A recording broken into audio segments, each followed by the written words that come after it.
Deuxième partie de Smart Tech qui démarre votre émission sur le numérique et l'innovation.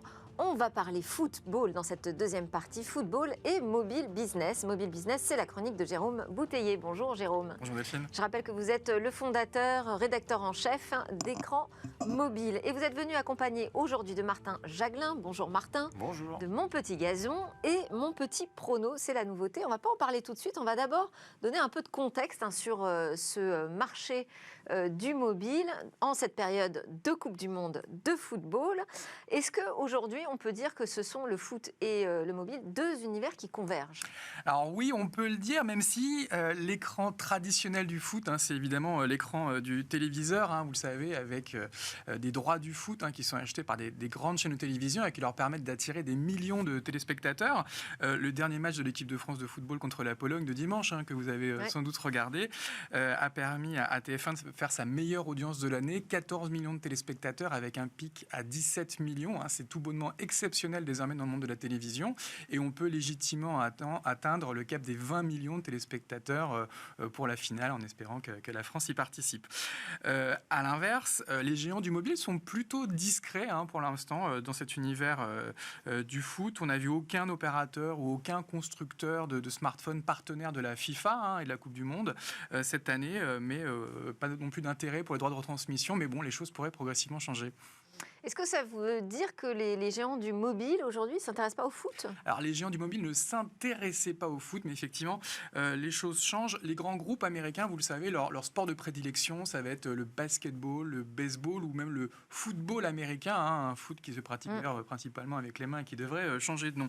Mais les choses changent. Netflix commence à produire des documentaires à succès sur les joueurs de foot. On a vu Amazon qui a racheté une partie des droits de retransmission du championnat français de football. Facebook s'intéresse à la Liga. Et puis également Apple, qui a lancé il y a quelques années une série à succès, Ted Lasso, sur Apple TV+, qui s'intéresse de plus en plus au football et qui va lancer à partir de février prochain les matchs de la MLS, la Ligue américaine de football, donc qui sera diffusée globalement pour les centaines de millions d'utilisateurs Apple. Et il y avait également, il y a quelques jours, des rumeurs de l'intérêt de ce même Apple pour le club britannique Manchester United, un des grands clubs outre-Manche. Des rumeurs qui ont été démenties, mais qui confirme effectivement que ça devient désormais un sujet pour les géants du numérique. Alors, pour autant, on a parlé des audiences devant sa télé, le téléviseur qui reste sacré pour la Coupe du Monde. Est-ce que ça veut dire que c'est une Coupe du Monde sans mobile? Alors, pas tout à fait, puisqu'on voit que des applications comme MyTF1 qui permettent de voir les matchs en replay. On voit aussi l'équipe ou FootMob pour les scores. Mon Petit Prono, dont on va parler dans quelques instants pour pronostiquer sur les matchs. Il carcole clairement en tête des App Store avec un gros succès aussi bien sur le store d'Apple que sur Google.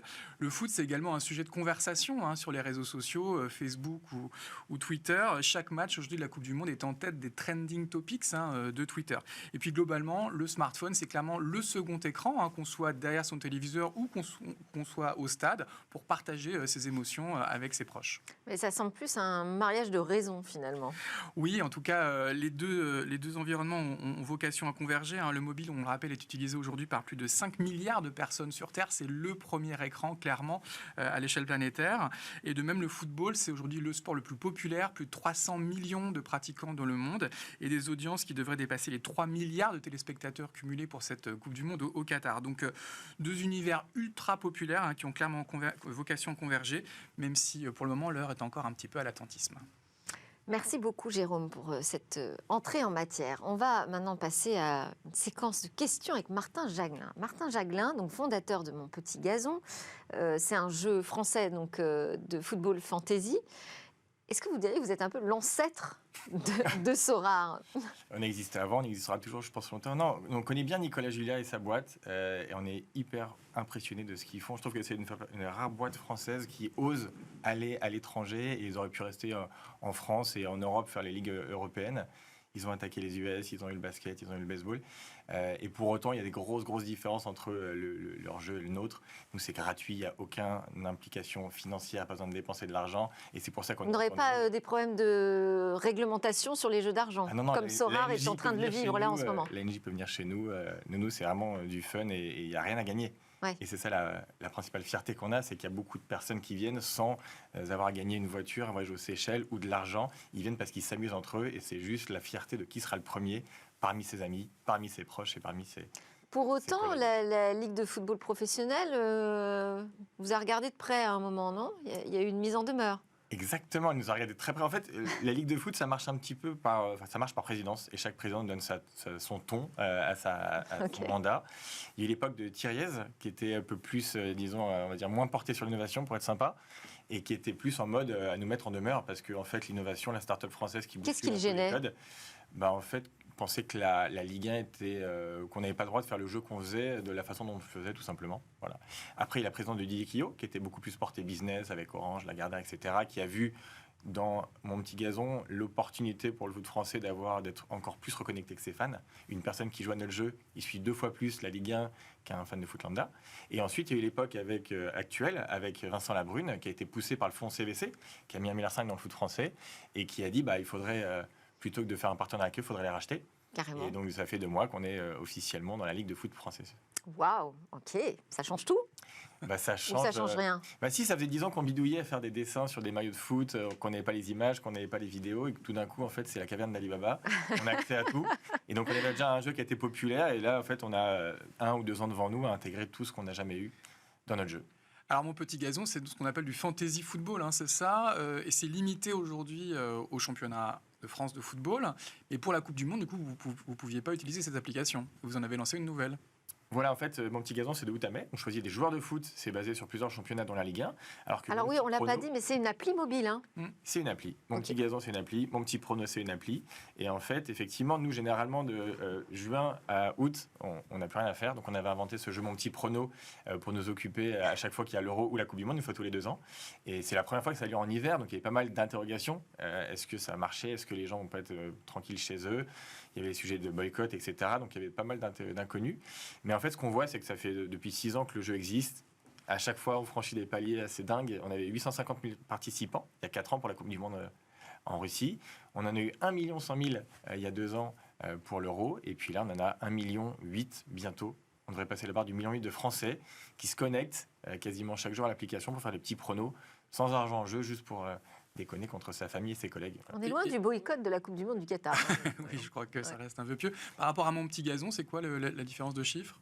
Mon Petit Gazon, c'est 1 million d'actifs chaque saison sur l'application mobile. donc, Mais c'est plus presque étendu. un an, Voilà, ouais, il y a 38 journées dans un championnat. Donc en fait, chaque semaine, on se reconnecte, on met sa composition de joueurs, on défie ses amis.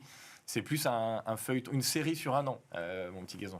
Alors que Donc, Mon BP, Petit c'est Prono, sur c'est un très mois. concentré sur les 4 semaines, je crois, de cette Coupe du Monde. Comment vous avez réussi à atteindre un tel chiffre? C'est quoi les bonnes méthodes aujourd'hui pour être en tête des App Store? La bonne méthode, déjà, c'est un jeu qui est ultra simple. C'est-à-dire qu'on télécharge, on met juste 2 chiffres pour savoir entre le Portugal et la Suisse qui va gagner. Et après, en fait, on a un résultat en temps réel qui va être mis à jour selon les pronostics que vous avez fait. Donc, c'est très simple. C'est gratuit, pas d'argent en jeu. C'est vraiment multigénérationnel. Moi, il y a des gens qui jouent avec leurs enfants, des gens qui jouent avec leurs grands-parents. Ça connecte toutes les familles, etc. Et puis, en fait, il y a une espèce d'addiction positive, parce qu'il n'y a pas d'argent en jeu, mais une addiction positive où dès qu'il y a un match qui se déroule à la télé, en fait, on va avoir envie d'avoir le résultat, même si on n'en a rien à faire de cette équipe. Donc, on se met à suivre un match du Qatar, du Ghana, du Portugal, juste parce qu'en fait, on a mis un pronostic. Et même si on connaît aucun joueur sur le terrain, on se dit, mais est-ce que mon prono de 1 partout va passer, quoi? Il y a Donc, il y a une adrénaline en temps réel qui est assez, qui crée une effervescence. Pardon, il y a des bons pronostiqueurs, vous avez repéré dans vos joueurs? Alors, ce qui est drôle, c'est que dans cette Coupe du Monde, il y a beaucoup de surprises. Et donc, les pseudo-meilleurs experts en foot sont souvent au fin fond de leur ligue. Donc, s'il y en a qui nous regardent, je suis vraiment désolé parce qu'ils nous détestent en ce moment. On se fait lyncher sur les... Non, c'est pas lyncher, mais il n'y a pas de bons profils. En fait, les bons profils de ceux qui sont aux premières places du classement général en France, c'est ceux qui ont eu de la réussite sur les grosses surprises. C'est ceux qui avaient vu que l'Arabie Saoudite allait battre l'Argentine. C'est ceux qui avaient vu que le Japon allait taper l'Allemagne et l'Espagne. C'est encore ceux qui avaient vu qu'il y aurait un partout entre la Croatie et le Japon à la fin du Je vous pose cette question parce que j'ai reçu Émile Servan-Schreiber, qui a publié un livre sur l'intelligence collective. Et il parle justement de cette question des bonnes prédictions. Et il dit que si on met que des experts sur un sujet, finalement, on n'a pas les meilleures prédictions. Ce qui compte, c'est d'avoir la diversité. C'est juste. Donc C'est vous juste. confirmez. C'est juste, en fait, c'est pas les meilleurs experts en foot qui sont les premiers au classement aujourd'hui. Et alors, si on revient à notre... Parce que la chronique, c'est Mobile business. Ouais. Si on revient au business, quel est le modèle économique alors? Publicité, 100%. Mon petit gazon, en fait... Et les c'est financé- annonceurs, alors ils viennent d'où? Alors, c'est les annonceurs traditionnels qui veulent toucher en fait beaucoup de personnes. Donc, en fait, on travaille avec, je ne sais pas si on peut citer des marques, mais Oui, bien sûr. avec des marques comme Coca-Cola, comme Boulanger, comme Puma. Coca-Cola qui est d'ailleurs Comme sponsor de Uber la Eats. Coupe du Monde. Hein. Exactement, exactement. Et en fait, le parti pris qu'on a eu, c'était de dire on rend ce jeu complètement gratuit. Donc, on avait un modèle qui était possible d'éditeur de dire je vends 2 € par participation. Et en fait, on a dit non, pour que ce soit un jeu vraiment populaire, on le rend gratuit et on le finance par la pub. Donc, dès que vous ouvrez votre application mobile, il y a un interstitiel qui s'ouvre. Sur le site, il y a un double skyscraper qui fait de la publicité. Mais du coup, on est sur des volumétries qui sont comparables à des chaînes de télévision. On parle en millions. On parle en millions. Nous, spectateurs. quand il y a des matchs, alors soit dès qu'il y a un but, soit juste après le match, on peut avoir des pics à 600 000, 600, 700 000. Donc juste avant, avec OVH, qui était notre hébergeur, qui était juste avant, généralement, on est assez proche de leur équipe technique quand il y a des buts. Ouais.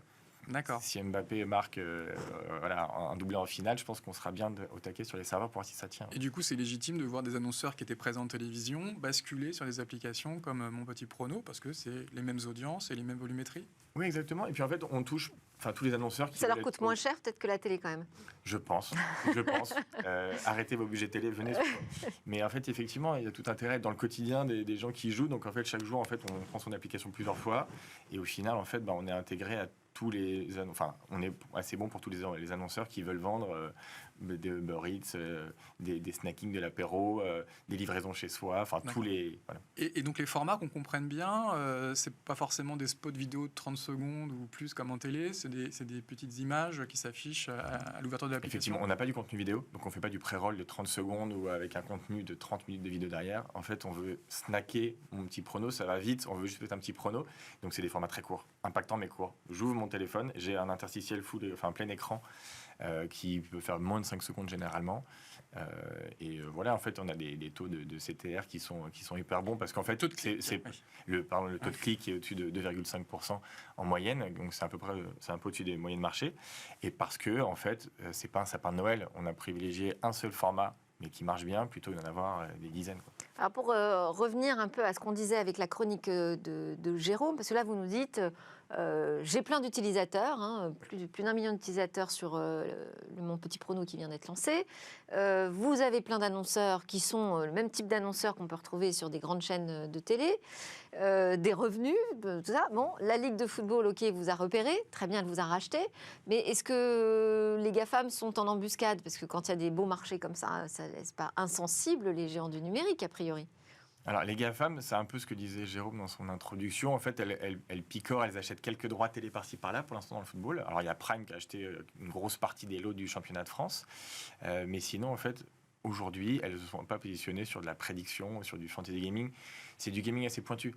Donc, elles ont tout intérêt, c'est des éditeurs comme nous, exister sur leur store et prendre leur commission entre 15 et 30% dès qu'il y a des achats in-app, plutôt que de truster. Donc, vous ne voyez pas de menace aujourd'hui sur votre marché? Aujourd'hui, aucune menace. Après, ce sont telles pieuvres qu'un jour ou l'autre, elles vont monter sur tout l'écosystème du digital. Et la menace peut venir de l'intérieur, parce que je citais Sorare au démarrage. C'est vrai que là, on est en train aujourd'hui de migrer dans une nouvelle révolution technologique avec les NFT, qui d'un seul coup apportent une valeur spécifique à chaque pronostic. Est-ce que ça, c'est un modèle vers lequel vous pourriez aller ? C'est un modèle sur lequel il faudra qu'on aille un jour sur la partie Web3. Ouais. Après, vu que nous, il n'y a pas de gain d'argent et de stockage d'une carte qui a une valeur, en fait, pour l'instant, on n'est pas sur ces sujets-là. On veut être le plus mass market possible. Et donc, en fait, qui dit mass market ne dit pas encore beaucoup de NFT, de Web3, parce que l'adoption n'est pas encore tout à fait là. Mais ce sera des projets futurs si on voit qu'il y a un intérêt. En fait, la vraie clé du Web3, c'est l'utilité. Sorare, ça a l'air de plaire. Hein. Bien sûr, voilà. Ils ont 100 000 acheteurs aujourd'hui dans le monde. Oui. Donc, ils ont réussi à avoir les 100 000 personnes qui sont vraiment impliquées pour investir, etc. Et c'est super ce qu'ils ont réussi à faire. Nous, c'est vraiment du divertissement grand public. Et donc, aujourd'hui, ça ne matche pas avec tout ce qui est... Donc, pour l'instant, pas d'objectif d'aller vers des paris sportifs. Ah oui, c'est la paris question, parce sportifs, qu'on est dans le même univers, effectivement, les paris sportifs, des vrais paris sportifs, avec évidemment des paris d'argent. C'est quelque chose d'envisageable ? Alors, on a toujours réfléchi à ce modèle-là. On ne l'a jamais fait pour plusieurs raisons. Déjà, en fait, tout notre ton, notre univers, notre ambiance, c'est sur le décalage, c'est sur la bonne ambiance du foot. Si on rentre dans le pari sportif, on rentre sur de l'argent et ce serait beaucoup moins sympathique. Voilà.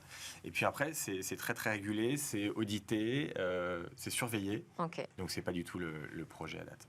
Merci beaucoup Martin Jaglin de Mon Petit Gazon, Mon Petit Prono et Jérôme Bouteiller d'Écran Mobile pour vos éclairages sur le foot et le mobile. À suivre notre chronique Où va le web.